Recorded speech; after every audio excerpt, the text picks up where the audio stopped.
Diriwayatkan oleh Imam Ahmad bin Hanbal dalam musnadnya bahwa ada seorang laki-laki yang bernama Nuaiman. Ini Nuaiman, di kehidupan Rasul sallallahu alaihi wasallam ada orang yang seperti itu gitu. Orang yang sering minum minuman keras. Rasulullah SAW marah, murka.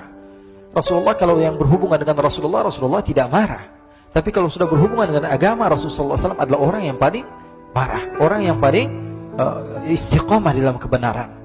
Maka Rasulullah panggil Nuaiman, apa yang kau lakukan? Dia katakan, aku minum minuman keras ya Rasulullah. Rasulullah cambuk dia. Kemudian dia bertobat kepada Allah. Kemudian ketahuan lagi minum. Kemudian dicambuk lagi oleh Rasulullah SAW, sehingga sebagian sahabat memukul dia dengan pukulan yang banyak. Sehingga apa yang berlaku? Sebagian sahabat mengatakan, la'natullahi ala Nuaiman. Semoga Allah melaknat Nuaiman. Dia mempermainkan Rasulullah. Dia bilang sudah mau taubat tapi minum lagi. Dia bilang sudah mau taubat tapi minum lagi. Maka Rasulullah SAW mengatakan, la tal'anuh fa innahu yuhibbullah wa rasulah. Kata Rasulullah, jangan kamu laknat Nuaiman, karena dia itu cinta sama Allah, cinta sama Rasulnya. Dalam riwayat dia dicintai Allah dan dicintai oleh Rasulnya Muhammad sallallahu alaihi wasallam. Ibn Majah menceritakan bahwa Nuaiman ini pernah suatu waktu diajak oleh Sayyidina Abu Bakar pergi ke negeri Syam. Negeri Syam itu di mana? Seperti yang diceritakan tadi, antara daerah Suriah, Lebanon, Yordania, kemudian Palestina. Daerah seperti itu. Umumnya orang Quraisy pada masa itu mereka memiliki rihlah berdagang, membeli dagangan ke Syam, kemudian dijual lagi di kota Makkah. Ketika itu Rasulullah SAW didatangi Abu Bakar. Sayyidina Abu Bakar mengatakan kepada Rasulullah, ya Rasulullah, saya mau izin ya Rasulullah. Mau apa? Saya mau ajak dua sahabat kamu ini ikut berdagang ya Rasulullah. Siapa kata Rasul? Nuaiman. Kata Rasulullah, Nuaiman kamu mau ajak? Mau ngapain? Biar seru-seruan aja ya Rasulullah. Kata Rasulullah, ya sudah, saya izinkan kamu bawa Nuaiman. Ketika itu Sayyidina Abu Bakar membawa Nuaiman sama satu sahabat namanya Suwaibid ibn Harmalah. Siapa namanya? Suwaibid ibn Harmalah. Ini sahabat Rasulullah SAW yang memiliki sifat yang berbeda-beda. Kalau Nuaiman ini aneh. Pernah Rasulullah SAW dibawain makanan banyak, dikasih Rasulullah, dikasih sahabat semua. Semuanya sudah makan, tiba-tiba si Nuaiman ini, sahabat Nabi Nuaiman mengatakan kepada Rasulullah, ya Rasulullah, ini yang penjualnya, tolong kau yang bayar ya Rasulullah. Makanan udah habis. Makanan udah habis. Rasulullah SAW bingung, saya yang bayar. Akhirnya Rasulullah katakan kepada sahabat, ayo keluarkan uang, kita patungan, kita bayar. Rasulullah aja dimainin, apalagi kita orang. Sallu ala Nabi Muhammad. Nuaiman diajak Sayyidina Abu Bakar. Kata Rasulullah SAW, benar kamu mau ajak Nuaiman? Iya ya Rasulullah. Diajaklah akhirnya. Diceritakan dalam riwayat Ibn Majah, diceritakan juga dalam Siyar A'lam An-Nubala, diceritakan juga dalam musnadnya Imam Ahmad bin Hanbal, dalam riwayat Imam Ahmad bin Hanbal. Maka diceritakan Nuaiman diajak oleh Sayyidina Abu Bakar. Sesampainya di negeri Syam, semua dibagi tugas. Fulan bin Fulan kerjaannya ini, Fulan bin Fulan kerjaannya ini, semua memiliki kerjaan. Nuaiman tanya, wahai Abu Bakar, kerjaannya saya apa wahai Abu Bakar? Kata Sayyidina Abu Bakar, kamu mau ngapain terserah kamu wahai Nuaiman. Yang penting kamu ikut saya kan. Kemudian satu di antara mereka namanya Suwaibid ibn Harmalah. Ditanya oleh Sayyidina Abu Bakar, wahai Suwaibid, kamu mau kerjaan apa? Kata Suwaibid, terserah kamu wahai Abu Bakar. Kata Sayyidina Abu Bakar, kamu menjaga makanan, karena saya tahu kamu ini adalah orang yang senantiasa menjaga amanah. Suwaibid ini kalau disuruh maju dia maju, disuruh mundur dia mundur, disuruh ke kanan dia ke kanan, disuruh ke kiri dia ke kiri. Orang yang ikut aja. Kalau Nuaiman beda, disuruh maju dia ke belakang, kasih sen kanan ke kiri belok. Nuaiman itu orang yang berbeda. Maka Suwaibid mendapatkan tugas, semua mendapatkan tugas kecuali Nuaiman. Sehingga ikhwani, apa yang berlaku, apa yang terjadi? Sayyidina Abu Bakar pergi sibuk dengan kesibukannya, sehingga datanglah waktu siang. Nuaiman sudah lapar. Nuaiman cari makanan. Dia nggak punya uang, diajak Sayyidina Abu Bakar tapi tidak diberikan uang. Sehingga dia cari-cari makanan. Dia tahu Suwaibid yang jaga makanan, dikatakan, wahai Suwaibid, saya mau makan, berikan kepada saya satu roti saja. Yang terpenting apa? Saya makan sekarang, saya sudah lapar. Kata Suwaibid, ya Allah Nuaiman, kita tunggu Abu Bakar saja sehingga dia datang, karena ini amanat. Amanat dari Abu Bakar, saya tidak boleh berikan kepada siapapun kecuali atas izin Abu Bakar. Kata Nuaiman, kasih saya makanan, kalau tidak saya bikin masalah sama kamu. Merah wajahnya Suwaibid, karena dia tahu, jangankan saya, Rasulullah aja dimainin. Bingung, apa yang harus saya lakukan? Akhirnya Nuaiman bilang, gampangannya aja, kata Nuaiman, kamu kasih saya makanan, atau kalau tidak saya bikin masalah sama kamu. Bingung Suhaib pikir panjang. Setelah itu dia katakan, ya sudah Nuaiman, saya tetap mau jaga amanah Abu Bakar, karena saya takut ini adalah perintahnya Allah, perintahnya Rasulullah SAW, dan perintah daripada Abu Bakar, sahabatnya Nabi. Kata Nuaiman, kalau memang begitu kamu maunya, ya sudah, berarti kamu ngajakin berantem sama saya. Nuaiman pergi ke pasar. Dia cari-cari tempat penjualan hamba sahaya. Dia lihat-lihat beberapa hamba sahaya. Ini berapa harganya? Ini katanya 10 qalanis. Ini berapa? Ini harganya, hitungan orang zaman dahulu, kita sih hitung seperti dirham, berapa ratus dirham gitu, 200 dirham. Yang ini berapa? 300 dirham. Yang ini berapa harga hamba sahaya? 300 dirham. Harganya antara 300, 200 sampai 100. Kemudian Nuaiman mengatakan kepada penjual hamba sahaya tersebut, saya punya juga hamba sahaya, tapi saya jual cuma 20 dirham saja, murah. Apa benar ada hamba saya harganya segitu? Iya, karena dia punya aib, ada kekurangan. Apa? Nanti kalau kalian tangkap, dia bakalan teriak, saya ini bukan hamba sahaya, tapi orang merdeka. Akhirnya semua orang berkumpul mau beli. Ini Nuaiman sama Nuaiman diajak ke Suhaib bin Harmalah tadi. Kata Nuaiman, itu ada orang yang berdiri sedang menjaga makanan, itu hamba sahaya saya, tangkap saja. Oh baik. Diberikan uang 20 dirham, dimasukkan oleh Nuaiman ke kantongnya, kemudian Suhaib ditangkap. Ketika ditangkap, Suhaib teriak, saya bukan hamba saya orang merdeka. Maka orang-orang tersebut mengatakan, saya sudah tahu kekurangan kamu. Ini memang kekurangan kamu, memang kamu, tapi saya tidak perlu dengan bacot kamu, yang penting kerjanya kamu gitu. Ya kan hamba saya untuk apa? Untuk kerja. Mau dia ngomong apa, mau ngomel terserah, yang penting dia mau kerja. Akhirnya ditangkaplah Suhaib dan dijual di pasar. Nuaiman punya uang banyak ini. Dia beli makanan, dia beli minuman, dia beli hadiah buat Rasulullah. Dia beli macam-macam di negeri Syam ini. Waktu itu adalah superpower, adidaya, Romawi. Pada masa itu semua barang mahal, tapi Nuaiman banyak uangnya. Dia belanja ini, belanja itu, sehingga Sayyidina Abu Bakar pun pulang. Ketika Sayyidina Abu Bakar pulang, Sayyidina Abu Bakar cari, mana ini Suhaib? Kita semua sudah lapar. Kata Nuaiman dengan mudahnya dia mengatakan, sudah saya jual wahai Abu Bakar. Maka Sayyidina Abu Bakar bertanya, apa yang kau lakukan wahai Nuaiman? Diceritakan oleh Nuaiman dengan jujur. Nuaiman ini orangnya apa adanya, tapi nyusahin.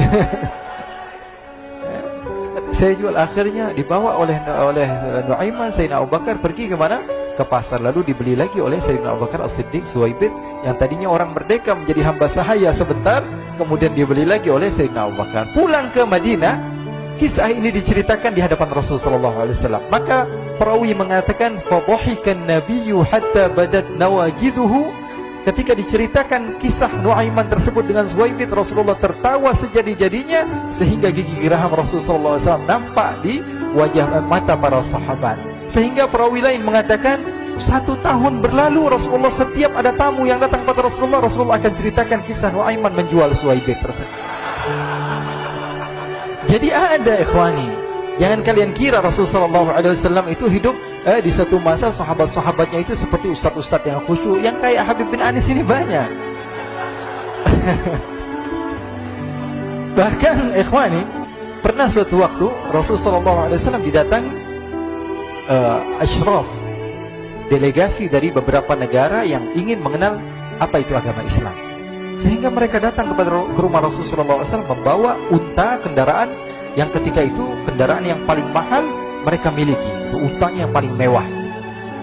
Diikat di depan rumah Rasulullah SAW. Tamunya pun masuk, duduk bersama Rasulullah SAW.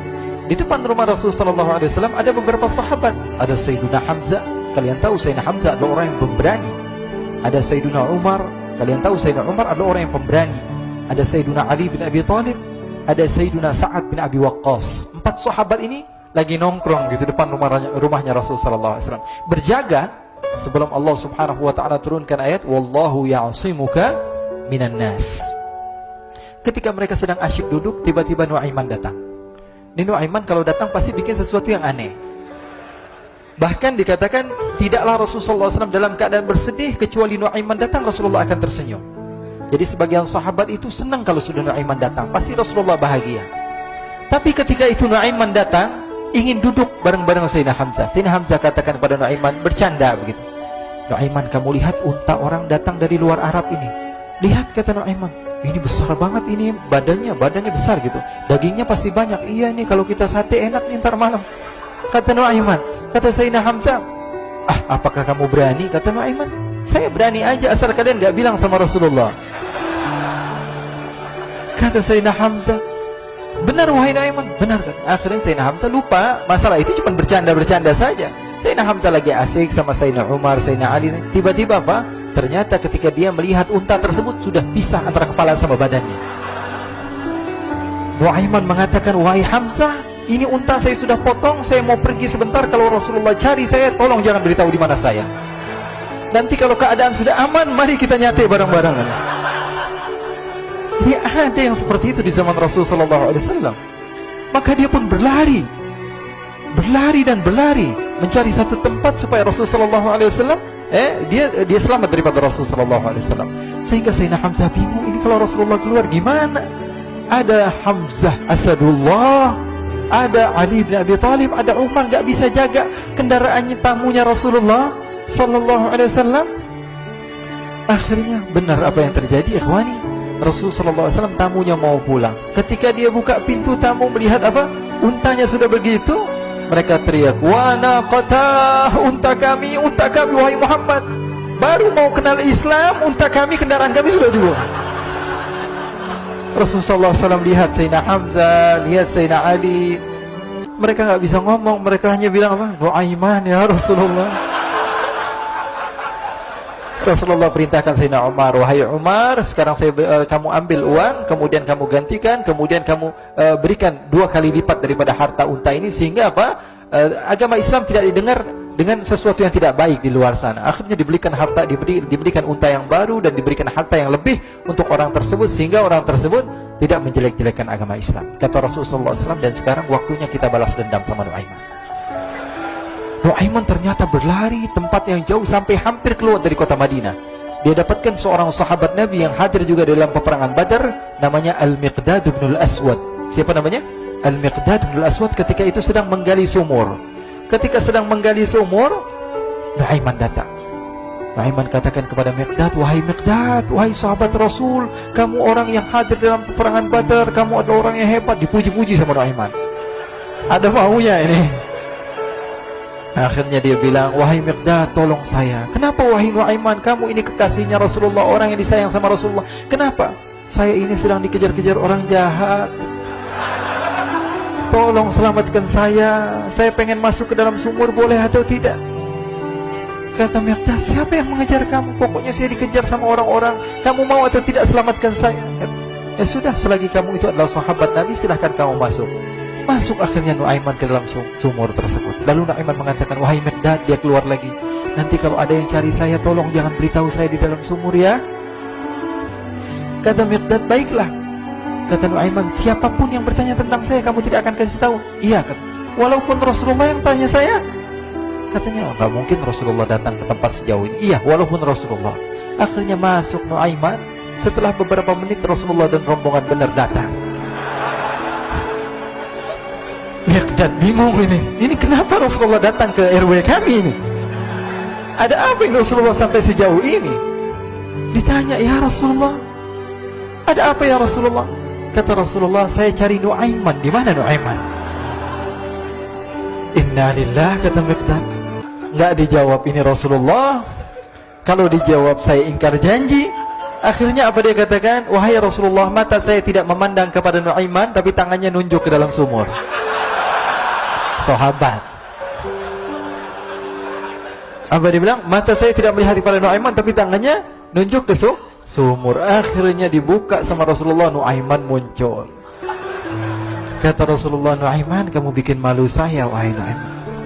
Ya Rasulullah, yang bersalah bukan saya, tapi orang yang mencari saya bersama kamu, ya Rasulullah. Akhirnya Rasulullah nengok siapa, ternyata Nuaiman sudah lari kabur. Sallu ala Nabi Muhammad. Kisah-kisah seperti ini sebenarnya banyak sekali, ya. Ini menunjukkan kepada kita bahwa kehidupan Rasulullah itu begitu indah. Rasulullah SAW, kalau kamu mau menjadi orang yang baik, contoh Rasulullah. Mau menjadi bapak yang baik, contoh Rasulullah. Mau menjadi pemimpin peperangan yang baik, Rasulullah. Mau menjadi murid yang terbaik, contoh Rasulullah. Bagaimana akhlak Rasulullah. Mau menjadi suami yang baik, contoh Rasulullah. Dalam segala hal, apapun itu, Rasulullah SAW adalah makhluk yang paling terbaik.